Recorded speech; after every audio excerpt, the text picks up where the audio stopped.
ಗುರುಗಳೇ, ನಮ್ಮ ಉಪೇಂದ್ರ ಸರ್ ತಮ್ಮನ್ನು ಹುಡ್ಕೊಂಡ್ ಬರ್ತಾ ಇದ್ರು ಅಂತ ಕೇಳ್ಪಟ್ಟಿದ್ದೀನಿ ನಾನು. ಮರ್ತು ಬಿಟ್ಟೆ ನಾನು. ಉಪೇಂದ್ರ ಉಪೇಂದ್ರ ಆಗೋಕ್ಕಿಂತ ಮುಂಚೆ ನನ್ನ ಒಂಥರ ನನ್ನ ಕಾರ್ಯಕ್ರಮವನ್ನು ಮೆಚ್ಕೊಂಡಿರ್ತಕ್ಕಂಥವ್ರು, ಒಂಥರ ಅಭಿಮಾನಿ ಅಂತಕ್ಕಂಥ ಮಾತನ್ನು ನಾನು ಹೇಳಲಿಕ್ಕೆ ಬಯಸ್ತೇನೆ. ಅವರು ಒಂದಿಷ್ಟು ಕಾರ್ಯಕ್ರಮಗಳನ್ನು ನನಗೆ ಕೊಟ್ಟರು ರೀ. ಜೊತೆಗೆ ಅವ್ರು ಇನ್ನೂ ಸಿನಿಮಾ ಲ್ಯಾಂಡಿಗೆ ಕಾಲಿಟ್ಟಿದ್ರು ಇಲ್ಲೋ ಗೊತ್ತಿಲ್ಲ. ಮನೆಗೆ ಬಂದಾಗ ಮಾತ್ರ ಕಾಶಿನಾಥ್ ಅವ್ರು ಕೂಡ ನಾನು ಕೆಲಸ ಮಾಡ್ತೇನೆ ಅಂತೇಳಿ ಹೇಳ್ತಿದ್ರು. ಮತ್ತು ಮನೆಗೆ ಬಂದು ಸುಮಾರಾಗಿ ನನ್ನ ಮನೆಯಲ್ಲಿ ಕೂತ್ಕೋತಿದ್ರು ಅವರು. ಒಂದು 2-3 ಸಲ ಮನೆಗೆ ಬಂದು ಅವ್ರು ಬರೆದಿರ್ತಕ್ಕಂಥ ವಿಷಯವನ್ನು ನಾನು ಕೇಳ್ತಿದ್ರು. ಆವಾಗಲೂ ನಾ ಹೇಳಿದೆ, ಈ ಇವ್ರಿಗೆ ಕೊಡೋದಕ್ಕಿಂತ ಅವಾಗ ತಮ್ಮ ಮನೆ ಎಲ್ಲಿತ್ತು ಗುರುಗಳೇ? ಅವಾಗ ಉಪೇಂದ್ರ ಸರ್ ನಿಮ್ಮನ್ನ ಭೇಟಿ ಹನುಮಂತ ನಗರದಲ್ಲಿ ಅದು ಇಸ್ವಿ ಗುರುಗಳೇ?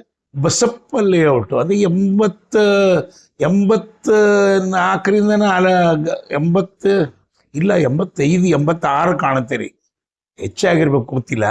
ಆವಾಗ ನನ್ನ ನಂಟು ಅವ್ರ ಮನೆಗೆ ಬರ್ತಾ ಇದ್ರು, ಬಂದು ತಮ್ಮ ವಿಷಯಗಳನ್ನ ಹಂಚಿಕೊಳ್ತಾ ಇದ್ರು. ಆವಾಗ ಒಂದು ಕಾರ್ಯಕ್ರಮ ನನಗೆ ಯಾವಾಗ ಅಂದರೆ, ಒಂದು ಈ ಶ್ರೀರಾಮ್ಪುರಕ್ಕೆ ಒಂದು ಕಾರ್ಯಕ್ರಮ ಕೊಡಿಸಿದ್ರು, ಜ್ಞಾಪಕ ಇಲ್ಲ. ಜೊತೆಗೆ ಒಂದು ಯಾವುದೋ ಒಂದು ಹಾಡನ್ನು ಬರೀಲಿಕ್ಕೆ ನನಗೆ ಹೇಳಿದರು. ಕರೆಕ್ಟ್ ನನಗೆ ಯಾಕಂದ್ರೆ ಸಿನಿಮಾದ ಬಗ್ಗೆ ಹೆಚ್ಚು ನನಗೆ ಲವಲವಿಕೆನೂ ಇರಲಿಲ್ಲ, ಬರಿಬೇಕಂತಕ್ಕಂಥ ಒಂದು ಮನಸ್ಸೂ ಇರಲಿಲ್ಲ ರೀ. ಹೀಗಾಗಿ ಅದು ಅಲ್ಲಿಗೆ ನಿಂತು. ಜೊತೆಗೆ ಅವರ ಒಡನಾಟ ಮಾತ್ರ ಇತ್ತು. ಅವರ ಒಡನಾಟ ಹಂಗೆ ಶುರುವಾಗಿ ನಂತರ ಪರೋಡಿ ಸಿನಿಮಾದಲ್ಲಿ ನಾನು ಅವ್ರ ಜೊತೆಗೆ ಪಾತ್ರ ಮಾಡಿದೆ. ನಮ್ಮ ಸಾಯಿ ಪ್ರಕಾಶ್ ಅವರು ಒಂದು ಡೈರೆಕ್ಷನ್ನಲ್ಲಿ ಉಪೇಂದ್ರ ಅವರು ಕೂಡ ನಾನಷ್ಟು ಪಾತ್ರ ಮಾಡಿದೆ. ಇನ್ನೊಂದಿಷ್ಟು ಅವ್ರ ಒಡನಾಟ ಚೆನ್ನಾಗಿತ್ತು ರೀ. ನನ್ನ ಉಪೇಂದ್ರ ಅವ್ರ ಒಡನಾಟ ಇನ್ನೂ ತನಕ ತುಂಬ ಚೆನ್ನಾಗಿದೆ ರೀ. ಯಾಕಂದರೆ ಅವರು ಒಳ್ಳೆ ಪ್ರಜ್ಞಾವಂತ ಬರಹಗಾರರು, ಡೈರೆಕ್ಟರ್ ನಂತರ ರೀ ಅವರು ಒಳ್ಳೆ ಬರಹಗಾರರು, ಬಹಳ ವಿವೇಚನಾ ಶಕ್ತಿ ಇರೋರು. ಮತ್ತು ಆ ವಿವೇಚನೆ, ಆ ಯೋಚನೆ ಜನಗಳಿಗೆ ಟಕ್ಕಂಥೇಳಿ ಹಿಡ್ಕೊಳ್ಬೇಕು. ಆ ಥರ ವಿಚಿತ್ರವಾಗಿರ್ತಕ್ಕಂಥ ವಿಷಯಗಳನ್ನ ತೆಗಿತಕ್ಕಂಥ ಒಬ್ಬ ಪ್ರಜ್ಞಾವಂತ ವ್ಯಕ್ತಿ ರೀ ಅವರು ಇನ್ನಷ್ಟು ಡೈರೆಕ್ಷನ್ ಸಿನಿಮಾಗಳನ್ನ ಮಾಡಬೇಕಾಗಿತ್ತು. ಅದು ಯಾಕೋ ಗೊತ್ತಿಲ್ಲ, ನಟರಾಗಿ ಮುಂದುವರಿತಾ ಇದ್ದಾರೆ. ಅದ್ರ ಜೊತೆಗೆ ನನ್ನ ಆತ್ಮೀಯರು ಆಗಿದ್ದಾರೆ. ಇನ್ನು ಮುಂದಕ್ಕೆ ಏನಾದರೂ ತಾವು ಸಿನಿಮಾ ನಾನು ಆಲ್ರೆಡಿ ಈಗ ಒಂದು ಸಿನಿಮಾ ಮಾಡಿದ್ದೇನೆ. ಸಿನಿಮಾ ನಾನು ದುಡ್ಡು ಮಾಡಲಿಕ್ಕಾಗಲಿ ಅಥವಾ ನಾನೊಬ್ಬ ಸಿನಿಮಾ ಮೇಕರು ಅಂಥೇಳಿ ಬಿಂಬಿಸ್ಲಿಕ್ಕಾಗಿ ನಾನು ಸಿನಿಮಾ ಮಾಡಿಲ್ಲ. ಯಾಕೆ ಸಿನಿಮಾ ಮಾಡಿದ್ದೇನೆ ಅಂತಂದರೆ ರೀ, ಈ ಸಿನಿಮಾ ಮೇಕರ್ಸ್ನಲ್ಲಿ ಎಲ್ಲರೂ ಶ್ರೀಮಂತರೇ ಇರೋದಿಲ್ಲ ರೀ. ಏನೇನೋ ಕಷ್ಟಪಟ್ಟು ಸಿನಿಮಾ ಮಾಡಬೇಕು ಅಂತಕ್ಕಂಥ ಒಂದು ಪ್ರಯತ್ನದೊಳಗೆ ಸಿನಿಮಾ ಮಾಡಿರ್ತಾರೆ. ಆ ಮಾಡಿರ್ತಕ್ಕಂಥ ಸಿನಿಮಾ ಥಿಯೇಟ್ರಿಗೆ ಬರಲ್ಲ, ಜನಗಳಿಗೆ ಮುಟ್ಟಿಸ್ತಕ್ಕಂಥ ಒಂದು ತಾಕತ್ತು ಅವ್ರಿಗೆ ಇರೋದಿಲ್ಲ ರೀ. ಹೀಗಾಗಿ ನನ್ನ ಮನಸ್ಸಿನಲ್ಲಿ ಏನು ಬಂದಿದೆ ಅಂತಂದರೆ ರೀ, ಈಗ ಸಮುದಾಯ ಭವನ ಅಥವಾ ಸರ್ಕಾರ ಇನ್ನಿತರೆ ಜನಗಳಿಗೆ ಸಹಕಾರ ಮಾಡತಕ್ಕಂಥ ರೀತಿಯಲ್ಲಿ ಈ ಹೊಸ ನಿರ್ಮಾಪಕರಿಗೆ ಅಥವಾ ಹೊಸ ಸಿನಿಮಾ ಮೇಕರ್ಸ್ಗೆ ಹೊಸ ವಿಷಯಗಳನ್ನ ತೋರಿಸ್ತಕ್ಕಂಥವ್ರಿಗೆ, ಸಾಮಾಜಿಕ ಕಳಕಳಿ, ಟೋಟಲಿ ಹೊಸ ವಿಚಾರಗಳನ್ನ ತೋರಿಸ್ತಕ್ಕಂಥ ಒಂದು ವ್ಯಕ್ತಿಗಳಿಗೆ, ಸಿನಿಮಾ ಮೇಕರ್ಸ್ಗೆ ಒಂದು ಅವಕಾಶ ಕೊಡಲಿಕ್ಕೆ ಅವರು ಒಂದು ಸರ್ಕಾರಿ ಸ್ವಾಮ್ಯದಲ್ಲಿ ನಡೀತಕ್ಕಂಥ ಒಂದು ಥಿಯೇಟ್ರ್ಗಳನ್ನು, ಯಾಕೆ ಥಿಯೇಟ್ರ್ಗಳನ್ನ ಅಂತಂದ್ರೆ, ಯಾರೇ ಥಿಯೇಟ್ರ್ ಮಾಡಿರ್ತಕ್ಕಂಥ ಕರ್ನಾಟಕದಲ್ಲಿ ಥಿಯೇಟ್ರ್ ನಡೆಸ್ತಕ್ಕಂಥವ್ರಿಗೆ ಕೋಆಪ್ರೇಟ್ ಮಾಡ್ತಕ್ಕಂಥ ಮನಸ್ಸು ಭಾಳ ಕಮ್ಮಿ ರೀ. ಇಡೀ ಚಿತ್ರರಂಗದಲ್ಲೇ ಕೋಆಪ್ರೇಟ್ ಮಾಡ್ತಕ್ಕಂಥ ಮನಸ್ಸಿಲ್ಲ. ಅದು ಯಾಕೋ ಏನೋ ಗೊತ್ತಿಲ್ಲ. ಹೊಸ ಸಿನಿಮಾ ಮಾಡಿದವರಿಗೆ ಅವ್ರ ಸಿನಿಮಾ ಜನಗಳಿಗೆ ತೋರಿಸ್ತಕ್ಕಂಥ ಏನು ಅವಕಾಶನೇ ಬರಲ್ಲ ರೀ. ಹೀಗಾಗಿ ಆ ಅವಕಾಶ ಕಲ್ಪಿಸ್ರಿ ಅಂಥೇಳಿ ಸಮಗ್ರ ಕರ್ನಾಟಕದಲ್ಲಿ ನಾನು ಈಗೇನು ಸಿನಿಮಾ ಮಾಡಿದ್ದೇನೆ ಅದ್ರ ಹೆಸರು ಕೊಟ್ಟು ನೋಡ್ರಿ ಮಾಡ್ತೀವೋ ಇಲ್ಲೋ. ಆಲ್ರೆಡಿ ಸಿನಿಮಾ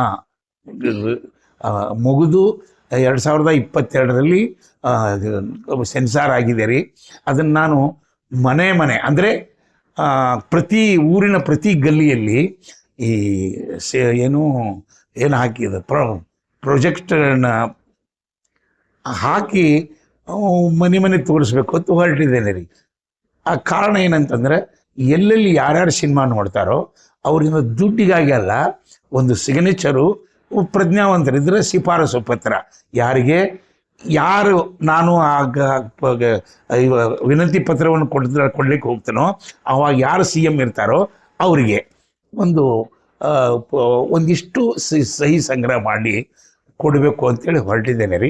ಇನ್ನೂ ಯಾವಾಗ ಹೋಗ್ತಾನೋ ಗೊತ್ತಿಲ್ಲ, ಆ ಕಾಲ ಯಾವಾಗ ಕೂಡಿ ಬರುತ್ತೋ ಗೊತ್ತಿಲ್ಲ.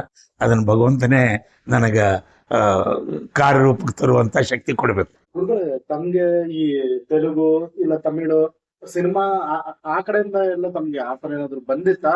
ಇಲ್ಲಿ ನಾನು ಹಿಂದಿ ಚೆನ್ನಾಗಿದೆ ರೀ ನನಗೆ, ಯಾಕಂದರೆ ಹಿಂದಿ ಮರಾಠಿ ಅದು ಚೆನ್ನಾಗಿತ್ತು. ನಾನು ತೆಲುಗು ತಮಿಳುಗಳ ಕಡೆ ಹೆಚ್ಚು ಒಲವಿಲ್ಲ ರೀ ನಂದು. ಯಾಕಂತಂದ್ರೆ ರೀ ಭದ್ರವಾಗಿರ್ತಕ್ಕಂಥ ಕನ್ನಡ, ಸುಲಿದ ಬಾಳೆಯ ಹಣ್ಣಿನಂದು ಸುಂದರವಾಗಿರ್ತಕ್ಕಂಥ ಈ ಭಾಷೆಯನ್ನು ಬಿಟ್ಟು